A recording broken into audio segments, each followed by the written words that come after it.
আলম কিন্তু আমাকে একটা কথা বলছে যে তোর বউয়ের সাথে আমি ভিডিও করব। আমি তার ওয়াইফকে নাকি ভাগাই নিয়ে আসছি, এটা সেটা। ইভেন সে আমাকে অনেক ঠেট দিছে। আমার এমন এমন জিনিস দেখছি আমি, সে আমার পায়ে পড়ে আইসা মাপ চাইছে। 3টা বছর তার সাথে আমি সংসার করি, আমার কথা বুঝছেন? সে আগে 500 টাকার বিনিময়ে রাস্তাঘাটে ডান্স করতো। তো ওকে দীর্ঘ 12 বছর ধরে আমি আমার ইউটিউব চ্যানেলে আমি আমার ডান্স করে থাকি। হিরো আলম এবং হিরো আলমের পরকীয়া নারী যে আছে, তারা দুজনেই এখন বগুড়া বাড়িতে আছে। তাহলে সেইখানে আমি কিভাবে যাই বলেন? আসলে একটা মানুষ খারাপ থাকে একটা সময়, তারপর সে ভালো হয়ে যায়, বা যে কোনো নারী ভালো করে। একজন পুরুষকে ভালো করতে পারে একজন স্ত্রী। আমি সেই স্ত্রী হিসাবে অনেক চেষ্টা করেছি ভালো করার।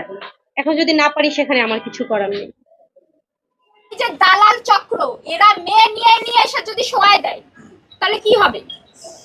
নিয়ে নিয়ে এসে শোয়ায় দিচ্ছে প্রতিনিয়ত, ওরে খারাপ বানানোর পেছনে এর আশপাশে আর তার ফ্যামিলির লোকজন।